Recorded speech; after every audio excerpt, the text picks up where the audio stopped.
Hello viewers, আসসালামু আলাইকুম। আমার এমডি ফ্যামিলি ভ্লগে তোমাদের সকলকে জানাই স্বাগত। আশা করি তোমরা সকলেই ভালো আছো। আমরাও আলহামদুলিল্লাহ ভালো আছি। তো দেখো, আজকে নতুন একটা ভ্লগ নিয়ে আবার তোমাদের সামনে হাজির হয়ে গেছি। তো এখন অনেকটাই বেলা হয়ে গেছে, সকাল আর নেই।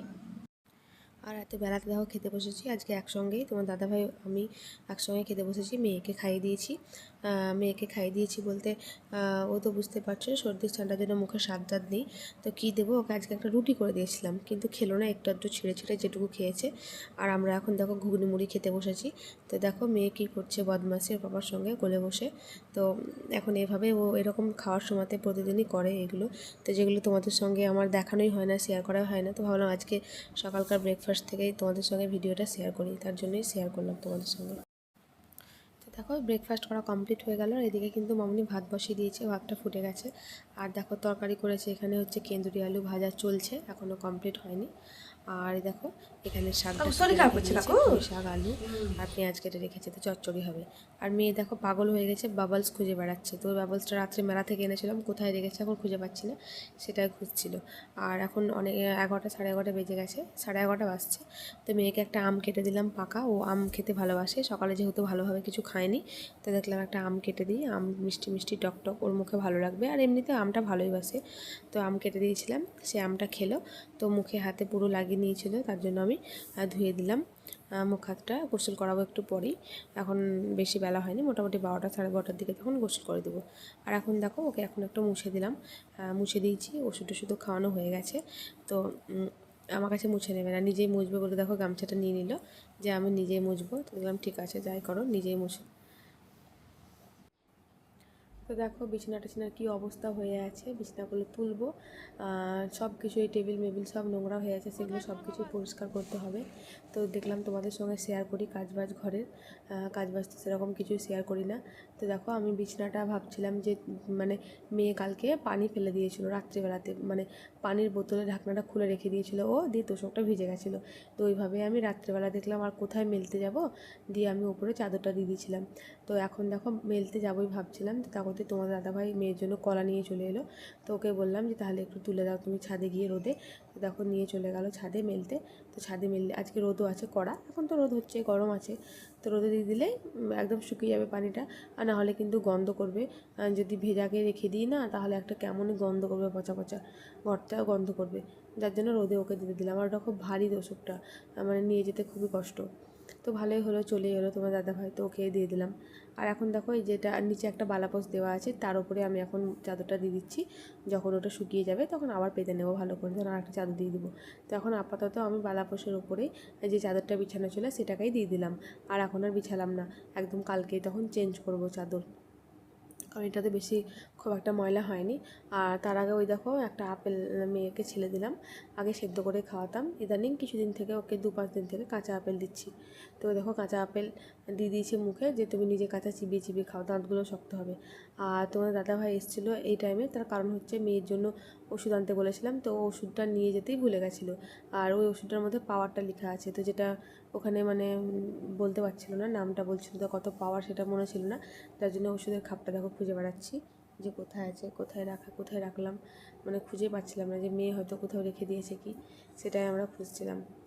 তো পেলাম না, দিয়ে দেখো মোবাইলে গুগল থেকে বার করছে যে মোবাইলে গিয়ে দেখাবো, কিন্তু এবার মোবাইলের পাওয়ারটা তো ওর দেওয়া থাকবে না। ওষুধটা সেম একই বার করতে পেরেছে ঠিকই, কিন্তু পাওয়ারটা কিন্তু ওখানে দেওয়া ছিল না। তো ওষুধটা দেখো বের করে নিয়েছে। আর মেয়ে দেখো এখন কোলে যাচ্ছে, বাইরে যাওয়ার জন্য আবার বায়না করছে। তবে বললাম না থাক, বাইরে আর নিয়ে যেতে হবে না, কতবার বাইরে যাবো, বাইরে গেলে গাড়িতে উঠে গেলে সহজে আর নামতেও চায় না, তখন আবার প্রচুর ঝামেলা নামানোর জন্য। তো সেটা ওকে বারণ করছি যে নিয়ে যেতে হবে না, নিয়ে গেলে আবার আমি তখন নামিয়ে আনতে পারবো না। সে 10 মিনিট 15 মিনিট ধরে চললেও কান্না। দেখো ভুলিয়ে ভালিয়ে ওকে রেখে গেল আর ও চলে গেল। তো আমি এখন বালিশগুলো যেগুলো নিচে পড়ে আছে সেগুলো সব বিছানার মধ্যে তুলে নেব, দিয়ে ওকে টিভি লাগিয়ে দেবো। আর বলছি আমি ওকে যে তুমি আপেলটা খাও, নষ্ট করো না।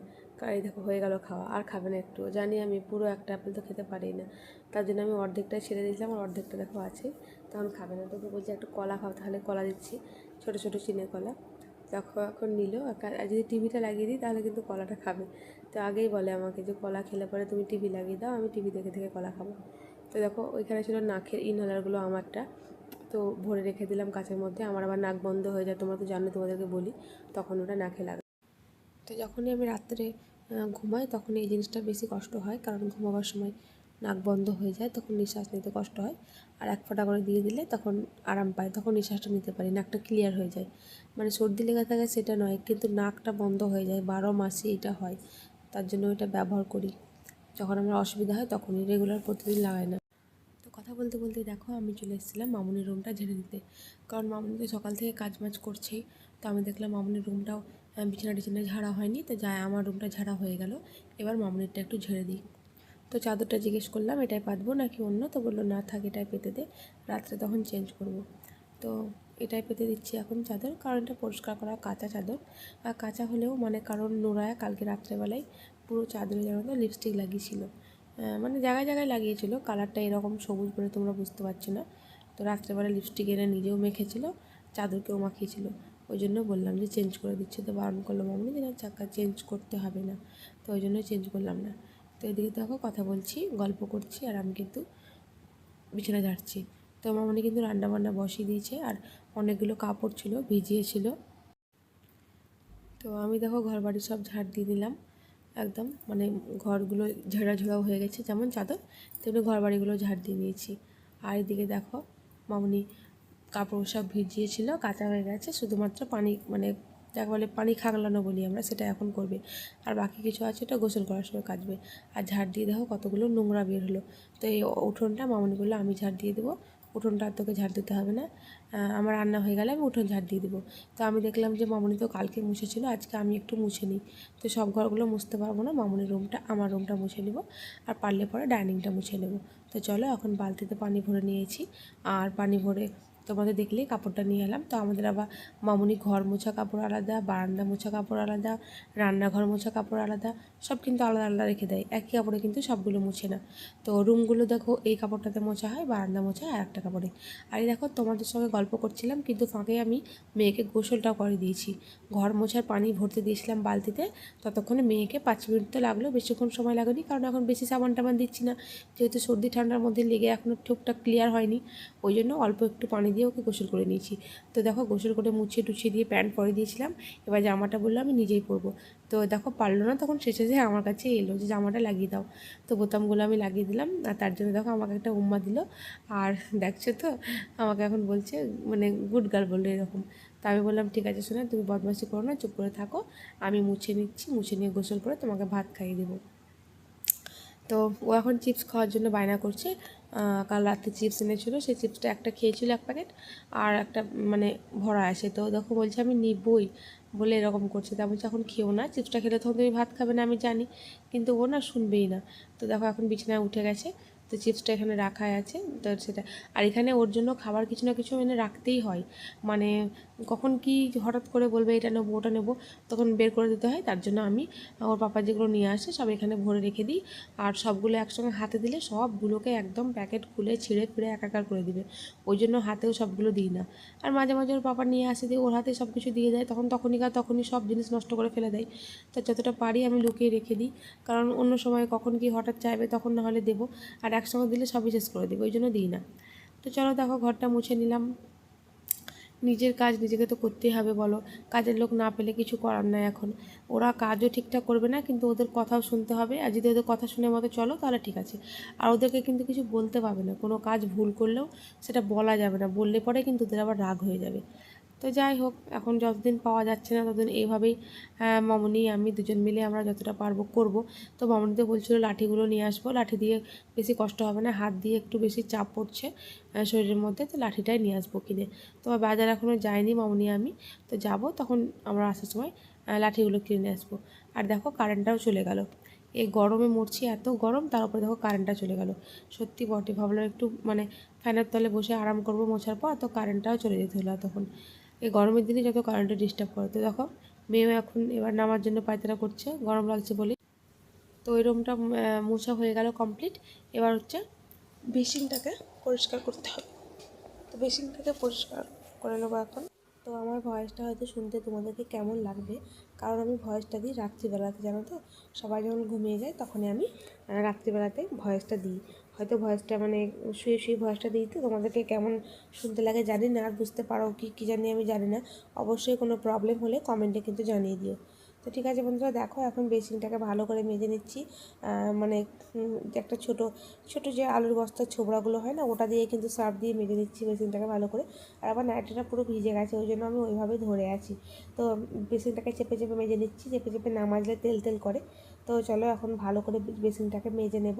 আর ওইদিকে মামুনি উঠোনটা ঝাড় দিচ্ছে, তোমরা তো দেখলে আমি উঠোনটা ঝাড় দিইনি, রেখে দিয়েছিলাম। আর এখনও পর্যন্ত কারেন্টটা দেখো আসেনি। তো সামনেকার ওই যে টাইলসটা লাগানো আছে ময়ূরের, সেটাকেও ভালো করে ধুয়ে নিচ্ছি, মেজে নিচ্ছি। যারা কাজ করতো তারা কিন্তু এভাবে বেসিনগুলো মাজতো না, জানো তো। মানে এমনভাবে মাজতো যেন বেসিনগুলো মনে হচ্ছে তেল তেল করছে, চেপে চেপে মাজতো না, ওই জন্য তেল তেল ভাবটা যেতই না। তো নিজের কাজ নিজে যতটা ভালোভাবে তুমি করবে, অন্য থেকেও করবে না, কিন্তু পারি না বলেই নিতে হয়, কিছু করার নেই। আর ওইদিকে দেখো বালতিতে পানি ভর্তি দিয়েছিলাম আর একটা ওই রুমটা মোছার জন্য, মামনির রুমটা। তো মামনি আমাকে বারণ করছিল যে আমার রুম তোকে মুছতে হবে না, আমি ঠিক মুছে নেব। তাই বললাম থাক, আমারটা যখন মুছছি তখন তোমারটাও একটু মুছে দিই, আমার রুমটা তো মামনিই মুছে। তাই আমি বললাম যে না থাক, আমি মুছে নেব তোমার রুমটাও। একটু সামান্য ছোটো রুম, কাঠতলা ঢুকতে পারবো না, যতটা পারবো ওপর থেকে মুছে নেবো। আর বন্ধুরা, যদি আমার এই ব্লগগুলো তোমাদেরকে ভালো লেগে থাকে তো প্লিজ আমাকে একটু সাপোর্ট করবে তোমরা এইভাবেই। আমি কিন্তু খুব কষ্ট করে সারাদিন দেখো ব্লগ বানাই, বাচ্চা সামলিয়ে এই সারাদিন ব্লগ করে, তারপর তোমার লাইভে আসি, রিলস বানাই, অনেক কিছুই কষ্ট করি, খুব মানে পরিশ্রমই করি, সত্যিই বলছি তোমাদেরকে। তো প্লিজ তোমরা সাপোর্ট না করলে তো আমি এত দূর আসতেই পারতাম না, তার জন্য না। তোমরা আমাকে অনেক ভালোবাসা দিচ্ছ, সাপোর্ট করছো, আমি তো নিজে বুঝতে পারছি। তো প্লিজ এভাবেই করো, আরও চেষ্টা করো একটু সাপোর্ট করার, ব্লগগুলো দেখো আমার ব্লগগুলোকে। তো চলো, এই দেখো বেসিনের সাইডগুলো মুছে নিলাম, কারণ সার্ফ দিয়ে মাজার সময় সার্ফের পানিগুলো পড়েছিল, দাগ দাগ হয়েছিল, দেখতে কেমন লাগছিল, ওই জন্য দেখো আমি ভালো করে কাপড় দিয়ে মুছে নিচ্ছি। আর মামনির সঙ্গে কথা বলছি, তোমরা হয়তো ভাবছো যে কার সঙ্গে কথা বলছো, তো মামনির সঙ্গে কথা বলছিলাম। আর এই দেখো আলহামদুলিল্লাহ কারেন্টটাও চলে এসছে, কিন্তু যাক বাবা, জানটা বাঁচালো যে কারেন্টটা এলো। তো এদিকে মামনির রুমটা মুছতে বাকি ছিল, তো এখন চলো মামনির রুমটাকে মুছে নেব। আর মামনির রুমটা মোছা হয়ে গেলে আমি কিন্তু গোসল করে নেব, কারণ প্রচণ্ড গরম লেগেছে আমাকে, প্রচণ্ড গরম। আর এই ভোল্টেজও নয় জানো তো, এসিগুলো ঠিকঠাক চলছে না, তো ফ্যানটাকে দিয়ে দিলাম, শুকিয়ে যাবে তার জন্য। আর মোছা অভ্যেস নয় তো, ওই জন্য মানে আরও হেঁপসে যাচ্ছি, অনেকটা গরম লাগছে। আর জানলাটাকে আগে দেখো মুছে নিলাম, এখন বারান্দাটাকে মুছে নেব। তো আমার মেয়ে দেখো চলে এলো পানির বোতল নিয়ে, আর পানি খাচ্ছিলো। আর চিপসটা ওকে দিয়েছিলাম, ওটা এখনও খাওয়া হয়নি, একটু একটু করে চিপসটা এখন খাচ্ছে। বন্ধুরা, তোমরা দেখতে পেলে কাজ বাজ সব হয়ে গেল, আর আমি এখন গোসল করে এলাম। এই দেখো মাথার মধ্যে গামছা বাঁধা আছে, গামছাটা খুলে নিয়ে একটা শুকনো কাপড় দিয়ে বেঁধে রেখে দিব, কারণ মেয়েকে ভাত খাওয়াবো, গা অনেকটা টাইম হয়ে গেল, দেরি 1টা বেজে গেছে, 1:23 বেজে গেছে। তো ভাত খাওয়াবো গা ওকে। আর দেখলাম তোমাদের সঙ্গে একবার আসি, তোমাদের সামনে একবারও আসিনি, তার জন্য এলাম। তো এই মাত্র গোসল টোসল করলাম, ঘরটার মুছে প্রচণ্ড গরম লেগে গেছিলো, যার জন্য বাথরুমে ঢুকে গেছিলাম। দিয়ে আগে মনে হচ্ছে শুধু পানি ঢেলেই যায়, গায়ে পানি ঢেলেই যায়, এত গরম লাগছিল। তো চলো রান্নাটাও শেয়ার করে নিই, কী রান্না হয়েছে আজকে। মেয়েকে ভাতটা খাইয়ে দিই, আর আমাকে চুলটাও শুকাতে হবে, একটা ভিজে কাপড় দিয়ে ভালো করে জড়িয়ে দেবো গা, দিয়ে ওকে এখন খাওয়াবো গা। আর তখন যদি পারি ইনশাল্লাহ দুপুরবেলা লাইভে আসবো। তো সঙ্গে থাকো, আর ব্লগটা কিন্তু অবশ্যই দেখতে থাকো কন্টিনিউ। নুরা কালকে মেলা থেকে বাবলস কিনে এনে বাবলস ফুলাচ্ছে, ওকে বাবলস দিলে খুবই খুশি, আর যেখানেই দেখবি বাবলস, আমাকে বাবলস কিনে দাও, খুব আর বাবলস প্রিয়। তো চলো ভাত তরকারিটা শেয়ার করি। এই দেখো এটা হচ্ছে পুঁই শাকের ঘন্ট, তারপরে এখানে কি আছে, ও এটা তো দুধ। আর এটা দেখো মেয়ের জন্য করেছে ডিমের ঝোল পাতলা করে বিনা ঝাল দিয়ে, আজকে ডিম ভাত খাবো। আজকে হচ্ছে ডিমের অমলেট হবে আর সবজি দিয়ে ভাত। এটা হচ্ছে ভাত, আজকে ছোট্ট হাঁড়িতে ভাতটা করেছে মামনি, কারণ বেকার অত বড় হাঁড়িতে আমাদের ভাত করা হয়। আর এই দেখো কেঁদুরি দিয়ে আলু ভাজা, তোমরা কি বলো জানি না। তো আজকে হচ্ছে সবজি ডিম ভাত, আজকে হচ্ছে কেঁদুরি ভাজা, পুঁই শাকের ঘন্ট আর ডিমের অমলেট। হ্যাঁ দেখাচ্ছি না, না সবাইকে দেখো, আরেকবার দেখে নাও তোমরা সবাই। হ্যাঁ এই দেখো দেখে নিয়েছে। তো চলো বন্ধুরা, দুপুরের পর এতক্ষণে আমি এলাম ভিডিও শেষ করার জন্য। তো সন্ধ্যে থেকে আর ভিডিও করতে পারিনি, কিছু কারণে মনটা খুবই খারাপ ছিল, যেটা তোমাদের সঙ্গে শেয়ার করতে পারবো না, চাইলেও শেয়ার করতে পারবো না, হয়তো ইচ্ছে হচ্ছে কিন্তু পারছি না শেয়ার করতে, কিছু পারিবারিক ব্যাপারের জন্য সেটা শেয়ার করা যাবে না। তো যাই হোক, তো আজকে ভিডিওটা শেষ করার জন্য চলে এলাম। তো খাওয়া দাওয়া করে নিয়েছি, মেয়ে দেখো আমার ঘুমিয়ে গেছে। আজকে অনেকটা তাড়াতাড়ি নয়, ও মোটামুটি 11টার সময় ঘুমিয়েছে। আর লাইভও রাত্রে করতে পারলাম না।